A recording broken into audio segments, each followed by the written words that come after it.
Olá amigos, sejam bem-vindos a mais um vídeo do meu canal. Eu sou o Lucas Knaip. Vamos falar de Yuri Alberto, né? Porque o Corinthians ontem, pelo visto, chegou em um acerto definitivo pela permanência do atacante que estava no Zenit de São Petersburgo, foi emprestado para o Corinthians na última temporada, teve um início um pouco complicado, demorou alguns jogos para ele conseguir um chute na direção do gol, mas depois que começou a acertar o gol ali, né, os chutes na direção da baliza, como os portugueses dizem, ele começou a ser um dos jogadores mais importantes do Corinthians, permitindo que o Roger Guedes jogasse numa posição mais confortável, que ele mais gosta, que é a ponta pela esquerda, e ele jogando de centroavante funcionou muito bem, a dinâmica também com o Renato Augusto foi muito efetiva, a gente teve um Corinthians que funcionou muito melhor no ataque, essa foi a grande verdade. Então assim, a gente viu um Corinthians melhor com o Yuri Alberto em campo e um cara que poderia maximizar o potencial do sistema ofensivo do clube paulista, e é sobre isso que eu vou falar, né? Porque tem gente que acha que a negociação foi boa, vendeu o Duqueiroz e o Robert Renan em troca do Yuri Alberto, tem gente que acha que foi uma negociação ok, tem gente que já não acha, e eu acho que é para isso que esse vídeo vai servir, para debater isso. Antes eu peço que você se inscreva no canal, compartilhe esse vídeo, já deixe seu like que ajuda bastante aqui o canal, mas é claro, um Feliz Natal para todo mundo. Natal, meu feriado favorito, uma oportunidade para todo mundo se reunir em família, né, e ter um bom almoço, essa é a grande verdade, seja por churrasco, seja por ceia, desejo um Feliz Natal para todos, né. Agora falando sobre o assunto, né, eu acredito que a negociação com o Yuri Alberto só poderia ser feita dessa maneira, né, porque eu acho que não iriam convencer o Zenit a baixar o preço, e mesmo que abaixasse, eles não iam baixar muito de 25 milhões de euros. Para quem não sabe, 25 milhões de euros você tem que multiplicar aí por quase R$ 6, né, que é a cotação dele. Se multiplicasse por 6 dava 150 milhões, mas não é 150 o valor. A verdade é que o valor está entre os 130, 135 milhões de reais, que é grana para dedéu, né? Acho que essa é a maneira que a gente pode declarar a quantidade desse valor. 135 milhões de reais é mais que muito orçamento de clubes aí na Série A brasileira. Então, assim,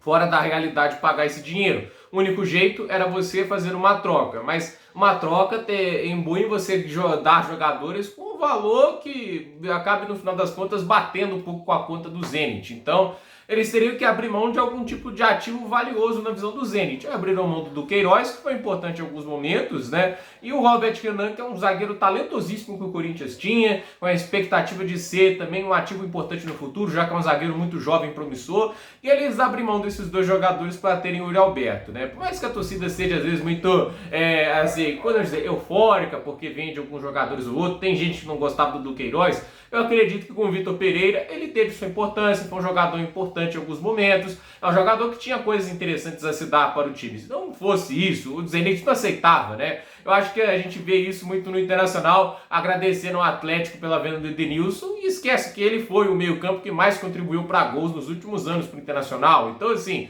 eu acho que as pessoas sempre têm aquela reação, né? Nossa, ainda bem que já foi embora. Mas às vezes a gente tem que pensar, no contexto do futebol brasileiro, talvez o substituto seja muito pior do que você imagine, né? Então a questão é, o Duqueiroz, ele tinha sua importância. Ele é um jogador até que, se lapidado corretamente, poderia ser potencializado, melhorado. Então, o Corinthians vendeu dois ativos jovens e que poderiam ter seu potencial ali a ser explorado, que melhorasse muito o time. Porém, aí que eu acho que o Corinthians acerta na negociação, são de áreas do campo que o time tem ali seus substitutos, pode dar um jeito para tentar arrumar também peças para suprir a ausência deles. Agora, um centroavante como o Yuri Alberto não é fácil de achar, né? Você poderia talvez ir atrás de um Pedro Raul da vida, né? Mas a questão é que o Corinthians ele tem um centroavante móvel, inteligente, veloz, um cara que também tem um bom chute, né? Quando o cara tá em boa fase, é um cara que pode produzir muitos gols. E a gente viu ali que ele melhorou muito a dinâmica ofensiva, né? A perda do Yuri Alberto poderia prejudicar muito o ataque, aí voltar a colocar gente que não é centroavante de centroavante.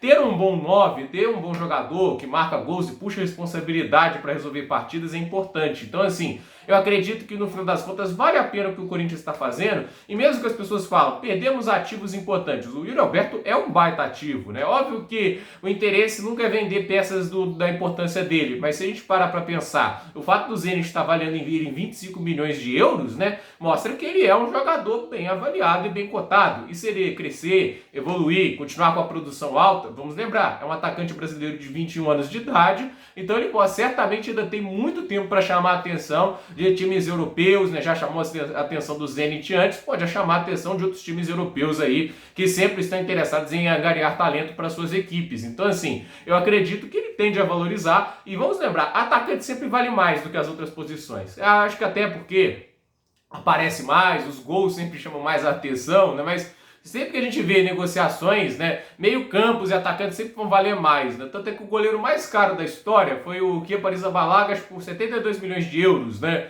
O Alisson foi 70, né? E as pessoas falam que o Oblak custaria menos de 100. Se a gente pensa em atacantes de alto nível, você não vê o Mbappé sendo vendido por menos de 200 milhões, né? Então, atacante é sempre mais bem avaliado do que um meio-campista, como o do Queiroz, e um zagueiro como o Robert Renan. Então, assim, eu acho que você ter um ativo como do lado ofensivo é muito interessante mesmo, né? E o ataque do Corinthians que dá uma rejuvenescida interessante. O Roger Guedes e o Yuri Alberto são jovens. O Renato Augusto é mais experiente, mas ainda é um cara que produz bastante. Então o Corinthians consegue manter uma das peças bem legais que estiveram na segunda parte da temporada e um cara que ainda pode evoluir e crescer muito no time. Eu acho que a questão o Corinthians teria que ter feito um investimento maior na posição de técnico, porque o Duílio é um cara muito bipolar falando de técnico, né? Porque na hora que ele faz essas apostas doidas, né? Silvinho, o Fernando Lázaro é uma aposta, não tem como achar que isso é uma certeza, não, mas pensamos cientificamente, é uma baita de uma aposta, né? Eu acho que assim, a chance de você fazer um all-in, né? Que é na linguagem de poker, e perder tudo,